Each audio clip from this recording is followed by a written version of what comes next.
everyone, welcome back to How To Tuesday. I know a lot of you watch each week, and every week I hear comments about what people have made and how much fun they've had. But I've also had a few requests for a machine sewn project. So this week I thought it might be good to show you something that you can use every day if you like, whether you're taking it to school, to a picnic, or maybe even to camp here with us at the Handwork studio.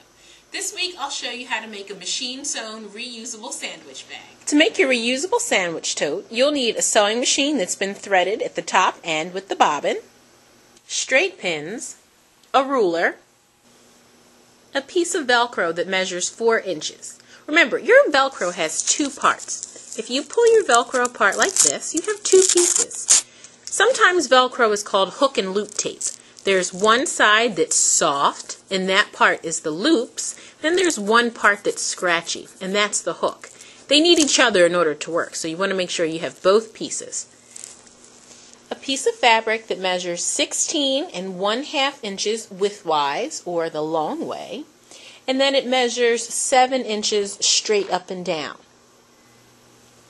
The first thing that you'll do is zigzag stitch all the way around the rectangle. You want to do this because it's going to keep these raw edges or the cut edges of your fabric from fraying and ending up in your sandwich. So here's what we'll do. We'll take our fabric and place it just underneath the needle and lower the presser foot.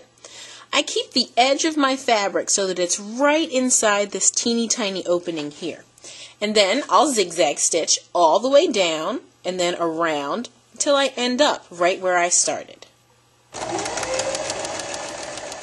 Here's a cool technique that a lot of sewers use when they're at the corners in their projects, and it's called pivoting. If you notice, I'm just about at the corner, so I'm going to stitch a smidge closer. And now what I'm going to do is something called pivoting. So I'm going to turn my flywheel until my needle is all the way down in the fabric. Then I'm going to lift my presser foot. Now watch, I'm going to swing my fabric right around.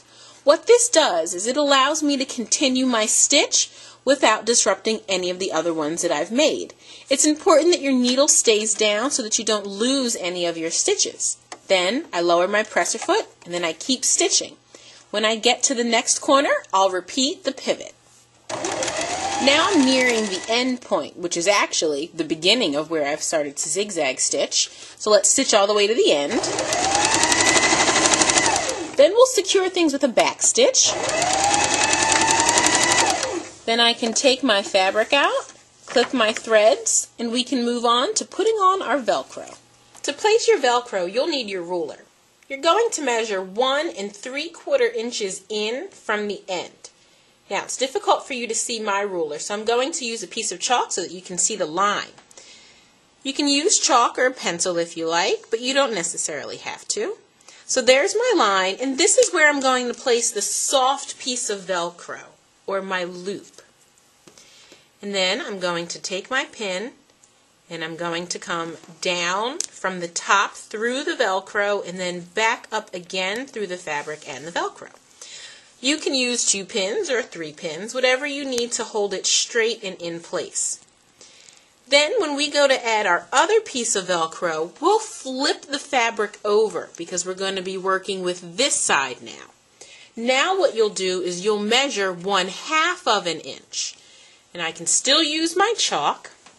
So here's my 1/2 of an inch. And I'll just make that line there. And then I'll place my Velcro right at that 1/2 inch line. And then I'll pin that exactly the same way that I pinned my other piece. The reason that you do this is because when we fold our sandwich bag, this portion is going to flip right over the front part of the bag. And that's going to be what keeps it closed and keeps your tuna sandwich nice and safe. So now we're going to just stitch this to our fabric. When we stitch on our Velcro, it's going to be a lot like how we zigzag stitched along the outside of our bag. We'll stitch down the long side, pivot at the corner, stitch across, and then back up, pivot, and then come to where we started stitching. Take a peek. Let's stop here and take out the pin.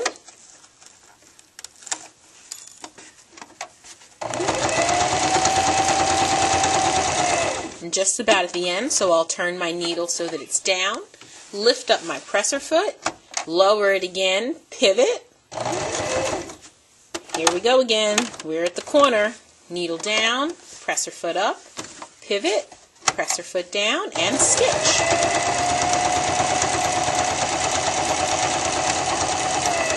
We're at the corner. Do I even need to tell you by now? I'm sure that I don't. So then we'll stitch to the end, give it a good back stitch, and that's your first strip of Velcro attached. In order to do the second piece, you do exactly the same thing. Now to make the final folds in your sandwich bag, you'll need your ruler again, and you want to make sure that you have the right side of your fabric facing up. This is very important. Otherwise, you'll make your sandwich bag inside out. So, right side facing up, I'm going to take the bottom, and I'm going to fold this up 6 inches. So let me grab my ruler just to check here. All right, 6 inches. And then what I'll do is I'll just crease it right here, make it nice and smooth. And then I'll take my pins, and I'm just going to pin down these sides. You don't need many, maybe 3 or so. And I'll pin down the left side and the right side. And now with a straight stitch, I'm going to stitch the side seams of my sandwich bag. I'll put my fabric just underneath the needle again, and I'm going to have my nice zigzagged edge right here along the side of the presser foot. So I'll just lower my presser foot, and then I'll stitch forward, a back stitch just to secure it. And then I'm going to stitch up to the beginning point. So I'm just at the beginning, now I'll back stitch again. And then I'll repeat that on the other side. One of your last steps is to trim all of your loosey-goosey threads because we really don't want to eat that for lunch. Although you might, I don't really know. And then turn it right side out. Poke out your corners. Make sure that they are nice and sharp. And then you can flip down your top. And you've got yourself a sandwich case. So, there's one final thing you need to do in order to call it a sandwich case.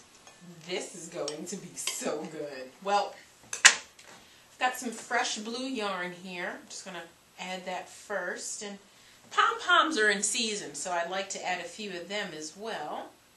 Be careful because they do roll. And then I like to add a little bit of button for crunch, and buttons also work well for garnish. And then, you know, just bring your top layer of bread over. This is going to be scrumptious. And then I've got my handy sandwich carry here, and I'm just going to stick this in there. Close my flap. Voila. There you have it, my friends. Now, please be sure to make sure that you only use the freshest pom-poms and buttons that you can get your hands on to ensure optimum deliciousness. That's it for this week, my friends. Be sure to join us next week for another edition of How To Tuesday.